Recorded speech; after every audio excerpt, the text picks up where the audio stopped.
অপরিকল্পিত উন্নয়ন ও অবহেলায় দিন দিন চলনবিল হারাচ্ছে তার চিরাচরিত বৈশিষ্ট্য।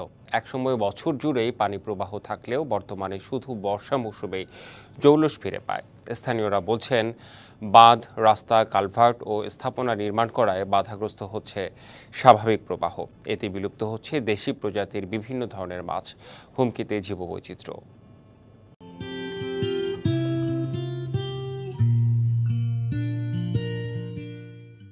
দিগন্ত ছুঁয়েছে জলের বিস্তৃতি, মুক্ত আকাশে পাখিদের কলরব, প্রাণ প্রাচুর্যে ভরা চলনবিলের এমন দৃশ্য আগে সারা বছর থাকলেও এখন কেবল বর্ষা মৌসুমেই দেখা মেলে। সিরাজগঞ্জ, পাবনা ও নাটোর জেলা জুড়ে চলনবিলের বিস্তৃতি। শস্য ও মৎস্য সম্পদের অপার ভাণ্ডার হওয়ায় জড়িত রয়েছে কয়েক লাখ মানুষের জীবন ও জীবিকা। কিন্তু গেল ৫০ বছরে অপরিকল্পিত উন্নয়নের কারণে দিন দিন কমে আসছে বিলের আয়তন। চলন বিলের হলো পরিধি ছিল সুদূর প্রসারিত, কিন্তু এখন এর মধ্যে হাজার হাজার গ্রাম হয়ে গেছে। যে অবস্থাতে আছে এইরকম অবস্থা থাকলে পারে চলন বিল আর চলন বিল থাকবে না। চলন বিলের বুকে হয়েছে পাকা রাস্তা, বাঁধ, কালভার্ট সহ নানা স্থাপনা। পাশাপাশি অবৈধ জালের অবাধ ব্যবহারে ধ্বংস হচ্ছে মাছ সহ বিভিন্ন জলজ প্রাণী।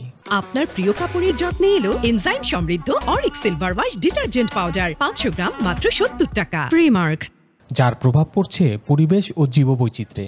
রাস্তাঘাট, ব্রিজ, নদী নালা কাটিয়া, পুকুর কাটিয়া চলন বিল নষ্ট করে ফেলা দিচ্ছে। আগে সব ধরনের মাছ পাওয়া গেছে, কিন্তু এখন ওই গুণে জাল দ্বারা উঠা নেওয়া হচ্ছে, এই জন্যে বিল এলাকার চরম ক্ষতি। মাছের সাথে বিলুপ্ত হচ্ছে চলনবিল এলাকার জেলেদের পেশাও। জীবিকার তাগিদে অনেক জেলেই এখন শামুক, ঝিনুক ও কাঁকড়া নিধন করছেন। এখন মাছও পাওয়া যায় না, পোকা মাকড়, সাপ সুপ কিছু নেই। এখন খালি একমাত্র শামুকই বিলেতে তুলি, অন্য কিছু ওঠে না। চলনবিল রক্ষায় সচেতনতার কথা বলছেন পরিবেশ বিশেষজ্ঞ। এলাকার চারিপাশের মানুষ যদি এই বিলে পরিকল্পিতভাবে মাছ চাষ করে এবং মাছ ধরে, তারা যদি পাখি শিকার বন্ধ করে, তারা শামুক ঝিনুক যেভাবে কুড়িয়ে নিয়ে তারা বিক্রি করতেছে, এগুলো যদি তারা বন্ধ করে, তাহলে যতটুকু আছে অতটুকু অন্তত রক্ষা করা যাবে। আর পরিবেশ রক্ষায় সমন্বিত উদ্যোগ নেওয়ার কথা জানিয়েছে মৎস্য বিভাগ। বিলের মাঝে যদি আমরা কিছু মৎস্য অভয়াশ্রম কিংবা নো ফিশিং জোন তৈরি করতে পারি, তাহলে সেখানে সারা বছর পানি থাকবে। দেশীয় প্রজাতির মাছ সহ সকল প্রজাতির মাছের একটা অবাধ বিচরণ প্লাস প্রজনন থাকবে। আগামীতে চলন বিলের মাছের উৎপাদন আমরা ইনশাল্লাহ ফিরিয়ে নিয়ে আসবে। চলন বিলের জীববৈচিত্র্য ও পরিবেশ রক্ষায় সরকারের বিশেষ নজরদারির তাগিদ সচেতন মহলের।